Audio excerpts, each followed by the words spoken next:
How to turn off autofill passwords on iPhone.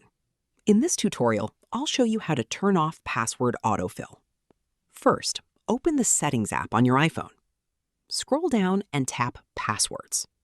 Use Face ID, Touch ID, or your iPhone passcode to access your saved passwords. Next, tap Password Options. Now, turn off autofill passwords. Once you turn it off, your iPhone will no longer automatically suggest or fill in saved passwords when you sign into websites or apps.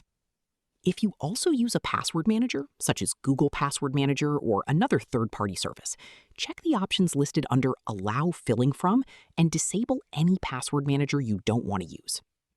Keep in mind that turning off autofill passwords does not delete your saved passwords.